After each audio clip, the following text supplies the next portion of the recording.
Picture this. You're a teenager, juggling school, friends, and a million other things.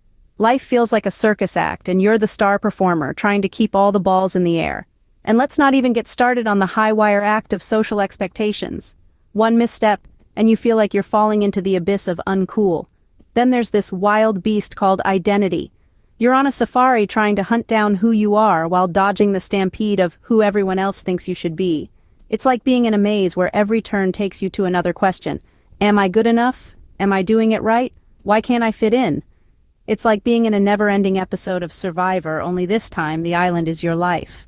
Sounds familiar, right? But don't worry, we've all been there, and there's a way to navigate this. So, what if we turned these struggles into a self-improvement challenge?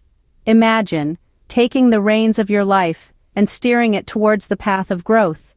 This is exactly what a self-improvement challenge does. It's all about setting personal goals and tracking your progress, one step at a time. Let's take a leaf out of the book of some famous personalities. Ever heard of Elon Musk, the guy who's trying to make us a multiplanetary species? He started coding at the age of 12. Or how about Emma Watson, the UN Women Goodwill Ambassador? She started acting when she was just 11. They all kicked off their journeys with small steps. And look where they are now. But remember, this isn't a race. It's a journey of self-discovery, growth, and improvement. It's about becoming the best version of yourself, at your own pace. Remember, the journey of 1,000 miles begins with a single step.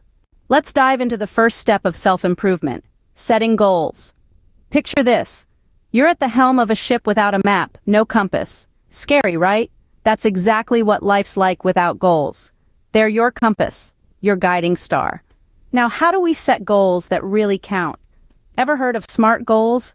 It's an acronym that stands for specific, measurable, achievable, relevant, time-bound. Let's break it down. Specific means your goals should be clear, not vague. I want to read more is vague. I want to read one book every month is specific. Measurable means you should be able to track your progress. How will you know when you've achieved your goal? Achievable means it should be within your ability. Don't set a goal to climb Mount Everest if you've never hiked before.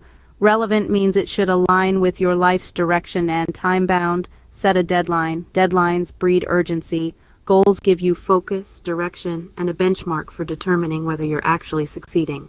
Now let's talk about a secret weapon in your self-improvement arsenal. Habits. Habits, those little routines we perform without thinking, are powerful tools. They shape our lives, often more than we realize. If you've ever tried to break a bad habit, you know how deeply ingrained they can become. But that's not necessarily a bad thing. You see, habits can also be our allies. Think of them as tracks laid down for a train. Once they're in place, the train, that's you, can run smoothly along them without any extra effort. So how do we lay down these tracks? We start small. Choose a habit that aligns with your goals. Maybe it's reading for 20 minutes a day or practicing a new skill. Do it consistently, and over time, it will become second nature. Remember, habits are like muscles. The more you flex them, the stronger they become. Habits, when used correctly, can be your best friend on your self-improvement journey. Finally, let's talk about the most important ingredient in any self-improvement recipe: persistence. This is the fuel that keeps the engine of ambition running. Without it, dreams remain dreams and goals, mere intentions. Consider the story of Thomas Edison, the genius inventor, who famously said, "I have not failed. I've just found 10,000 ways that won't work." His relentless pursuit of success, his refusal to give up, is what led to the invention of the light bulb. Or take J.K. Rowling, the author of the Harry Potter series. Her manuscript was rejected by 12 publishers before it was finally accepted. Imagine if she had stopped trying after the first, second, or even the 10th rejection. These stories underline the power of persistence. It's not about never falling, it's about getting up every single time you fall. It's about turning I can't into I can, and eventually, I did.